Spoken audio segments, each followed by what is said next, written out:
नमस्कार ओडिशा। पीरियड पूर्व स्तन दरज होउछि कि जदि हाँ होउछि ताहाले ए वीडियो आपनक पई।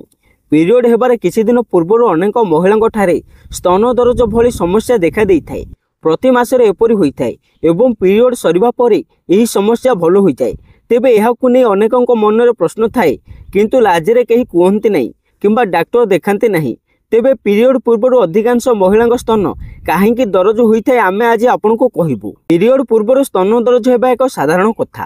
अनेक महिला हॉर्मोन स्तर में असंतुलन जोगु पीरियड पूर्व स्तन दरज होता है, जो स्तन बहुत नरम लगे सह भारी लगी थाए एवं दरज एते थाए जे हालुका छुईले काटी थाए। यही सब लक्षण प्री मेन्स्ट्रुअल सिंड्रोम अंतर्भुक्त अटे। तेबे स्तन दरज हेले महिला माने बहुत व्यस्त विव्रत हो जाती, किंतु एथिरे भयभीत हेबार किछि नहीं। कारण पीरियड पूर्व एभली हेबा एक साधारण समस्या अटे।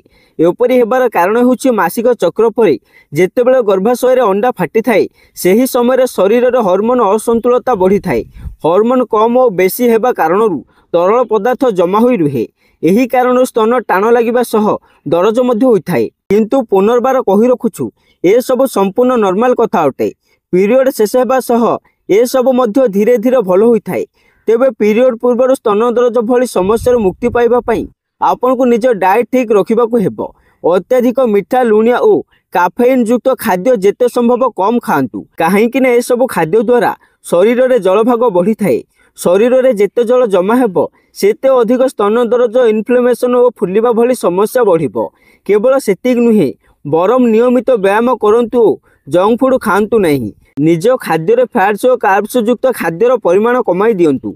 जदि ए सब नियंत्रण करिबा पर मध्ये आपनकर एही समस्या भलो हेउ नहीं, तेबे आपण डाक्टर को परामर्श करंतु। एथिपई डाक्टर आपनको इवनिंग प्रीम डोज ऑयल एवं विटामिन ई सप्लीमेंट दे पारंती। यह द्वारा मध्ये पीरियड पूर्व स्तन दरज हेले बहुत आराम मिली थाए।